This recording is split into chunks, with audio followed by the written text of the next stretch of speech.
Bapak Kepala Dinas Pendidikan Provinsi Jawa Timur, Bapak Dr. Aris SPPMM, yang saya hormati juga Ibu Kabid PP SMA, Ibu Suhartati SPD, yang saya hormati dan saya banggakan Bapak Ibu para kepala sekolah yang ada di 80 lembaga ya se-Jawa Timur. Kemudian saya hormati dan saya banggakan juga para ketua komite di 80 lembaga di seluruh Jawa Timur, serta Bapak Ibu para fasilitator yang hadir pada kegiatan sore hari ini. Bapak Ibu para komite nggak usah takut ya. Kayaknya tegang banget, apa karena ada seragamnya di sini jadi tegang. Yang dari ketua komite izin bisa angkat tangan.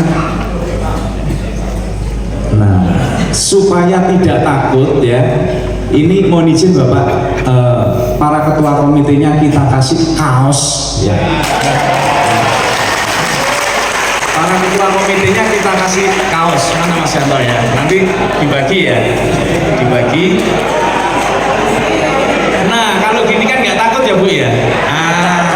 Tadi kelihatannya tegang banget gitu, diem ya. Kepala sekolahnya juga, kepala sekolahnya nanti kita kasih tumbler dan kipas. Tapi kepala sekolah nanti harus tanya pada saat acara diskusi panel nanti ya. Puji syukur kita panjatkan kepada Allah Subhanahu wa Ta'ala, Tuhan Yang Maha Esa, karena atas limpahan dan rahmat kita dapat berkumpul di sini ya dalam sosialisasi DAK yang memang ini momentumnya sangat tepat sekali berkaitan dengan Hari Anti Korupsi Sedunia tahun 2024. Kenapa saya sampaikan tepat? Tidak menutup kemungkinan di dalam pengelolaan DAK, baik itu disengaja atau tidak disengaja, ada suatu tindakan yang nanti arahnya bisa merugikan keuangan negara. Nah ini perlu Bapak Ibu pahami. Apa yang disampaikan oleh Pak Kadis tadi juga sudah pas banget ya. Dengan adanya kegiatan sosialisasi Hari Anti Korupsi ini nantinya menjadi cakrawala berpikir Bapak Ibu sekalian, sehingga hal yang mengarah ke ranah tipikor itu tidak terjadi lagi. Kalau kata ini, kalau kita memang nggak ada mens rea, nggak ada niat jahat, kita tidak perlu takut ya. Selagi kita nawa itu, kita niat untuk menjalankan tugas dengan sebaik-baiknya, insya Allah kami bisa mendampingi Bapak Ibu sekalian. Hadirin yang kami hormati dan kami banggakan, korupsi adalah salah satu hambatan terbesar bagi kemajuan bangsa. Praktek korupsi tidak hanya merugikan keuangan negara, tetapi juga merusak kepercayaan masyarakat terhadap institusi. Ya, kalau korupsinya di dinas pendidikan, maka yang tercemar adalah instansinya. Begitu juga di kami, kalau yang korupsi itu adalah di kejaksaan, maka yang tercemar adalah kejaksaannya. Jadi tidak melihat person, sehingga korupsi itu menghancurkan moralitas dan memperlambat pembangunan yang seharusnya roda pembangunan ini bisa kita jalankan dengan baik, karena uangnya dikorupsi sehingga pembangunannya menjadi terhenti. Oleh karena itu Bapak Ibu, melawan korupsi bukan hanya tugas aparat penegak hukum, bukan tugasnya KPK, bukan tugasnya kejaksaan, bukan tugasnya kepolisian, akan tetapi juga menjadi tugas dan tanggung jawab kita semua, khususnya dinas pendidikan ya. Dalam konteks tema hari ini, Indonesia maju hanya dapat tercapai jika seluruh elemen masyarakat termasuk dunia pendidikan mengambil bagian dalam upaya pemberantasan korupsi. Para kepala sekolah yang hadir pada hari ini memiliki peran yang sangat strategis dalam mencetak generasi penerus bangsa yang berintegritas, berkarakter kuat, dan berkomitmen untuk menolak segala bentuk korupsi. Izinkan pada kesempatan ini menyampaikan beberapa pesan penting dari Ibu Bukajati. Yang pertama, jadikan sekolah sebagai benteng moral. Sekolah adalah tempat pembentukan karakter generasi muda. Nilai-nilai kejujuran, tanggung jawab, dan disiplin harus menjadi inti dari pendidikan.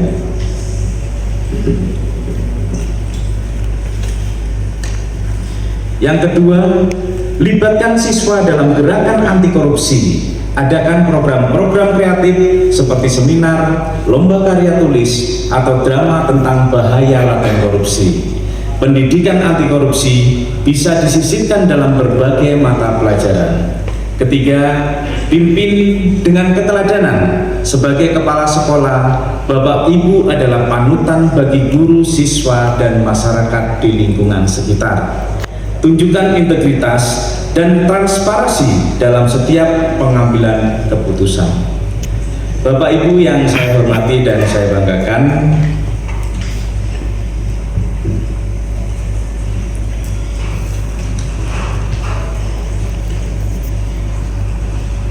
korupsi adalah musuh bersama yang harus kita lawan secara kolektif, secara bersama-sama. Kita bisa menciptakan budaya anti korupsi yang kuat di tengah masyarakat.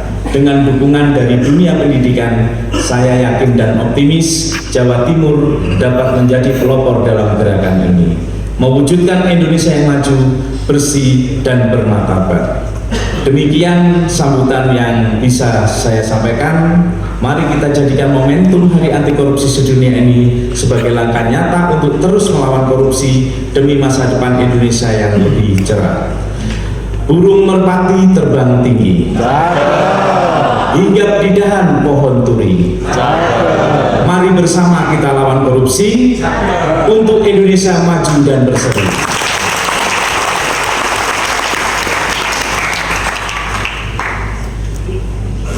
Burung Garuda terbang ke angkasa.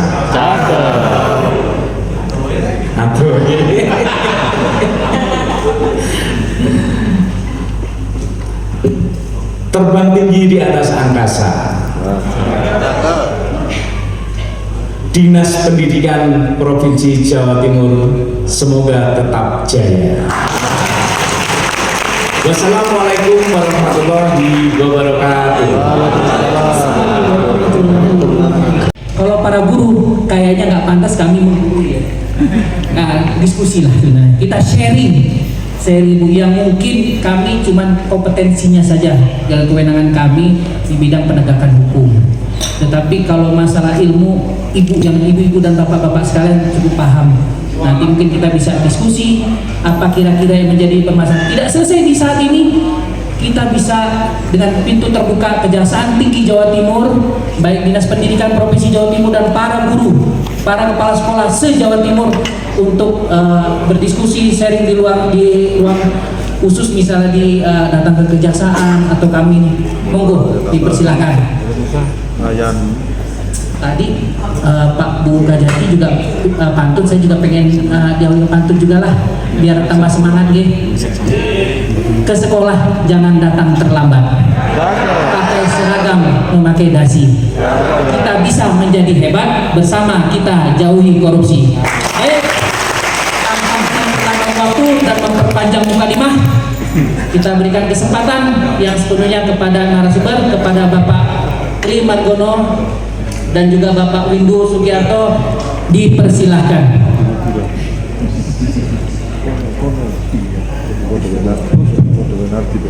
Ya, terima kasih Bapak Moderator.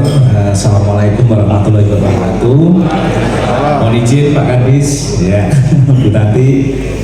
Pada kesempatan ini izinkan kami menyampaikan sedikit materi ya terkait dengan pencegahan tindak pidana korupsi. Memang korupsi itu semakin dibasmi semakin banyak Bapak Ibu ya. Semakin dibasmi semakin. Undang-Undang Dasar 45 bahwa negara Indonesia adalah negara yang berdasarkan hukum. Hukum itu harus Ketika kita sudah mentaati hukum, insya Allah sampai akhirat pun kita tenang, nggak perlu takut lagi dan tidak perlu kita jumawa mau gantung di Monas kayak mau gantung di mana, nggak perlu ya. Yang penting kita sudah laksanakan, kita sesuai ya, nggak ada yang kita langgar ya kan, insya Allah semua akan aman ya. Terkait dengan strategi pemberantasan korupsi, memang korupsi itu pada saat ini itu menjadi kejahatan yang extraordinary crime. Artinya apa? Kejahatan yang sangat luar biasa. Pemberantasannya bagaimana? Pemberantasannya harus dengan cara yang luar biasa juga. Dengan cara apa? Ya kita keroyok ya. Makanya APH-nya itu bukan hanya KPK, bukan hanya kejaksaan, bukan hanya kepolisian.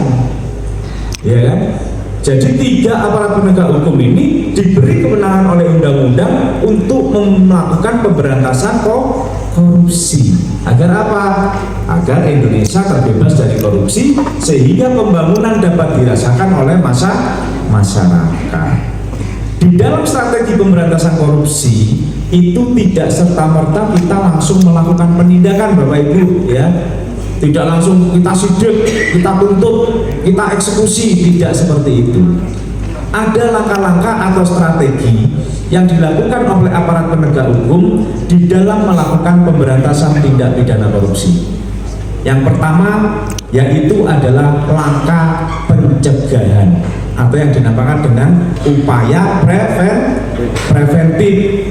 Salah satunya apa? Ya kegiatan kita di sore hari ini adalah salah satu upaya pemberantasan tindak pidana korupsi melalui upaya-upaya preventif atau upaya-upaya pencegahan. Kita dikasih aturan, kita diajarin gimana cara supaya tidak melanggar aturan, ya kan? Kegiatan yang kita lakukan ini sudah sesuai dengan aturan. Inilah upaya-upaya pencegahan sehingga ketika yang sudah melaksanakan sesuai dengan aturan, insya Allah kita akan terselamatkan. Ya. Yang kedua melalui upaya-upaya detektif. Upaya detektif ini kita mendeteksi apakah di dalam suatu tindakan yang kita lakukan itu kita ada melanggar aturannya. Ya. Apakah di dalam melaksanakan kegiatan itu ya ada potensi kerugian keuangan negara. Misalkan pelaksanaan dana darurat. Memang tidak ada niat jahat. Ya kan? Kita nggak ada niat jahat untuk korupsi. Tetapi ketika tindakan yang kita lakukan itu berpotensi merugikan keuangan negara, ya, disitulah langkah deteksi harus jalan. Caranya apa? Ya sudah, kalau ada potensi kerugian, ya kita harus segera untuk mengembalikan lagi ke negara. Karena kita tidak ada niat jahat untuk mengkorupsi, untuk mengambil uang itu kita nggak ada niat. Itu mungkin hanya karena kesalahan administrasi sehingga terjadi mungkin kelebihan pembayaran, ya kan? Nah itu kelebihannya itu harus dikembalikan. Itu namanya kita mendeteksi. Kalau sudah dilakukan preventif, kemudian dilakukan deteksi, masih tetap tidak bisa, ya, maka langkah yang terakhir yaitu adalah melakukan dengan upaya represif. Upaya represif itu yaitu melakukan penindakan dengan menindak si pelaku korupsinya. Akan tetapi upaya represif ini kita jadikan sebagai ultimum remedium. Artinya apa? Kita jadikan sebagai upaya yang paling terakhir. Ketika dicegah nggak bisa, dideteksi nggak bisa, baru dilakukan penindakan. Ya. Oleh sebab itu, Bapak Ibu di dalam melaksanakan kegiatan-kegiatan ya, khususnya yang tadi bersumber dari dana darurat, laksanakan sesuai aturannya, laksanakan sesuai dengan juknisnya. Kalau Bapak Ibu ragu-ragu ya, lebih baik bertanya. Jangan diputusin sendiri. Karena apa? Yang namanya unsur pasal itu ya. Unsur pasal itu jangankan Bapak Ibu yang basicnya bukan hukum, orang yang basicnya sarjana hukum pun di dalam memahami unsur suatu pasal itu bisa berbeda. Maka terbuka bagi kami ketika Bapak Ibu merasa bingung, merasa ragu, segera konsultasikan. Di kami di kejaksaan itu ada bidang itsus yang menindak, ada bidang intelijen, ada bidang datun, ya kan, ada bidang bidung, banyak. Permasalahan-permasalahan yang nanti dihadapi boleh Bapak Ibu konsultasikan dengan kami, dan itu gratis, tidak dipungut biaya. Paham ya Bapak Ibu ya? Iya. Jadi nggak perlu takut kalau kita tidak ada niat jahat untuk mengambil jalan. Kalau kita ada keraguan-raguan, tanya ya. Karena kalau kita malu bertanya maka akan masuk penjara Pak kalau korupsi. Iya, bukan malu bertanya sesat di jalan, enggak. Kalau dalam undang-undang tipikor malu bertanya maka masuk penjara. Karena apa? Tidak ada yang namanya, oh saya nggak tahu Pak, saya nggak tahu aturannya. Itu tidak berlaku. Karena apa? Di dalam pelaksanaan undang-undang tipikor itu tidak ada yang namanya alasan pembenar dan alasan pemaaf.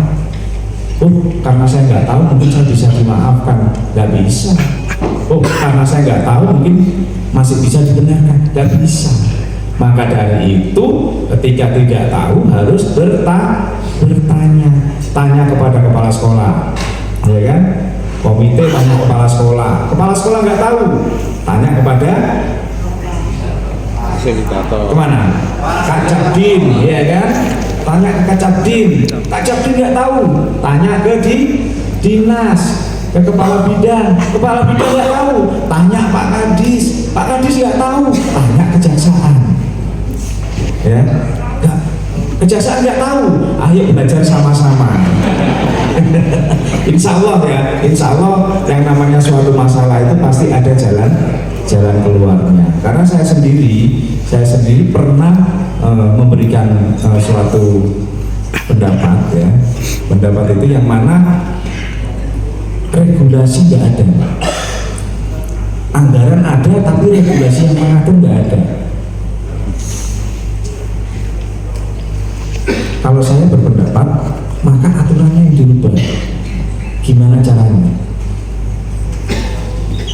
Kalau undang-undang nggak bisa, ya peraturan pemerintah